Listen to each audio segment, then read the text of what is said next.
Alright, welcome to my first video. This is a documentation of my Mosin Nagant digital camouflage Duracoat. I posted this up on the Indiana Gun Owners Forum. That's ingunowners.com. There I wrote up kind of more of the steps, the products, the materials that I would need and whatnot. But I'm going to talk about it using the still pictures that I posted on that website here as my first YouTube video. What you're looking at is a 9130 Mosin Nagant. It's a 7.62 by 39, or I'm sorry, 7.62 by 54R cartridge bolt action rifle. The top picture is the original rifle as I bought it. They come caked in cosmoline. It's a grease preservative, and you have to clean it up. The rifles usually cost you around, I'd say, 120 bucks. For the full size, there's a carbine version. I'll say it's 180 to $200. The bottom picture there is the finished product. It's a ACU digital camouflage. ACU is 3 different colors. It's the ACU Tan, the ACU Gray Green, and the ACU Deep Gray Green. This is Duracoat by Lauer Weaponry. If you Google Duracoat, you'll find their website, the products and whatnot. They'll sell you a package kit that has everything you need to do what you see here for the ACU digital camouflage. One thing you need to do is get digital stencils. You can buy those there, you can print them out yourself. I printed these out, I went and Googled it again, found a picture of digital camouflage and printed it out on a piece of wax paper covered in blue painter's tape.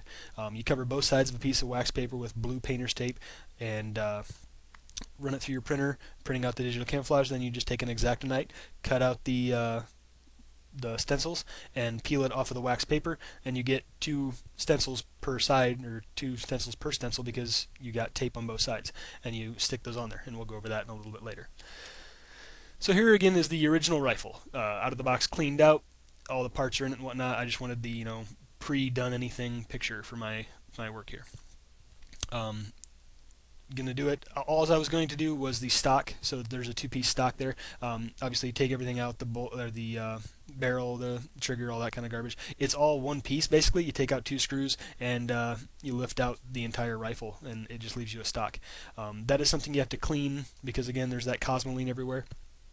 What I used was Simple Green. It's a degreasing kind of cleaner, and a lot of blue shop towels. Probably 2/3 of a bottle of Simple Green, and hour, 2 hours of cleaning it up, watching YouTube videos, and listening to music or whatnot. There's kind of the picture of it sanded down. This is a better picture to kind of represent what is the top, or the majority of that stock there is sanded down, and I had yet to sand the smaller piece on the bottom of the picture. That's kind of just to give you an idea of how much sanding I did. So again, you could sand it down more or less. It just kind of depends on your what. You'll notice there on the end of the buttstock the sling attachment. There is 2 metal sling attachments. There's one on the very top of the rifle that just got cut off in the picture here, but you'd sand those down as well. Or I was just planning on duracoating straight over top of it.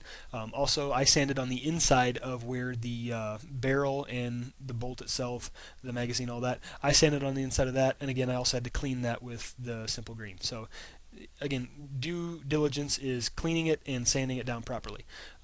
When I sanded it, the first thing I did was 200 grit, like 220 or something like that, in the 200 range. Coarse sandpaper, just to kind of sand down a lot of stuff. Then I went over it with a 400 and some grit sandpaper for smoothing it out, kind of a finishing sandpaper. Be sure to go inside of the groove on the bottom of the barrel, or where the barrel would be. There's a cleaning rod groove. You can kind of see it in the picture there. Again, kind of clean that out as well and sand that and whatnot. Preparation is key. What I did was I took a wire hanger, bent it, and hung it from the top of my garage through the sling attachment there that you see on the left-hand side. Sorry, the picture's not rotated correctly, but I hung it through there and then just did the Duracoat with an airbrush and just kind of walked around Duracoating it. Make sure you get a uniform spray across everything, and you can go lighter, and then you can always go over it again and again and again. But if you go heavy, when it dries, you'll have a run. So I kind of take the approach of spray lightly and do the whole rifle, and then go back and spray lightly again with that same color until you have a nice clean coat of Duracoat on the rifle. This is the color ACU Tan, and this is still wet when I took the picture. So the next picture you'll see, okay, I'm sorry, that's the picture of just the wet ACU tan on the top part of the stock. When it dries, now it looks more like a tan color. So this was the dried ACU tan, and then like I said, I cut out those blue painter tape digital camo stencils that I had printed off on that painter's tape, used an X-Acto knife, cut them out, and then stuck them on there.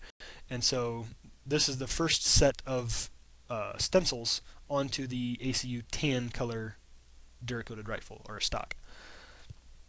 That's just the flip side, so you can kind of tell how many stencils and how densely I covered the stock with these stencils, knowing full well that I'm going to spray this in another color and add more stencils and then spray it in a third color. So you got to keep that in mind. I do recommend putting a little bit more stencils than what I did. I like my rifle. I like the way it turned out. If I was to do it over again, I would put a few more stencils on at each layer. So here is me spraying the second color, which is ACU gray-green. You can kind of make out a few points on the picture. You can kind of see the blue painter's tape getting painted over with. Probably mid to lower, or mid to, I guess, right side of the stock here in this picture, since it's not orientated correctly. I can kind of point out a few. We'll show you that in the next picture as well. There's where you can kind of see it. Again, being wet, it looks more of a tan color this time, but that's just to show you that you're painting over top of the blue painter's tape stencils. You just spray paint the whole rifle. When you peel it off, it'll expose the previous colors. And likewise, this is the there is blue painter tape stencils on this part of the stock as well. My camera, I must have shaken it and it was a little blurry, so you kind of can't really see anything here. When the gray-green dries, this is the color of a dried ACU gray-green. So once it was dried, I put the second set of stencils on. You'll still be able to see where the stencils of the first one were. You can either overlap stencils slightly, which does make a good look. I didn't do that on mine. Mine had space between every stencil. There was maybe once or twice that I overlaid stencils. Google around for digital camouflaged rifles and whatnot and kind of see how other people did it. Like I said, knowing what I know, I would have put more stencils on now, but it was my first attempt and I'm happy with the quality that I came out with. Again, hang it back up. This time I'm spraying the third color, which was ACU Deep Gray Green. And then here is my final product. After you do the third coat and let it dry, you take just an X-Acto knife, or you might be able to do it with your fingernail, and you start peeling off all the stencils. Kind of be careful, because you don't want to take your knife and kind of dig in and chip your Duracoating and whatnot. But remove all those stencils off there, and it'll look something like this. And the very bottom of the buttstock there, you can kind of see where I did overlay the tan, the gray-green, and the deep gray-green. One choice to do is that this would work great in a wooded area or in a brush area, because the final color was the ACU Deep Gray Green, which the majority of my rifle then is that darker, kind of lush vegetation color, I would say.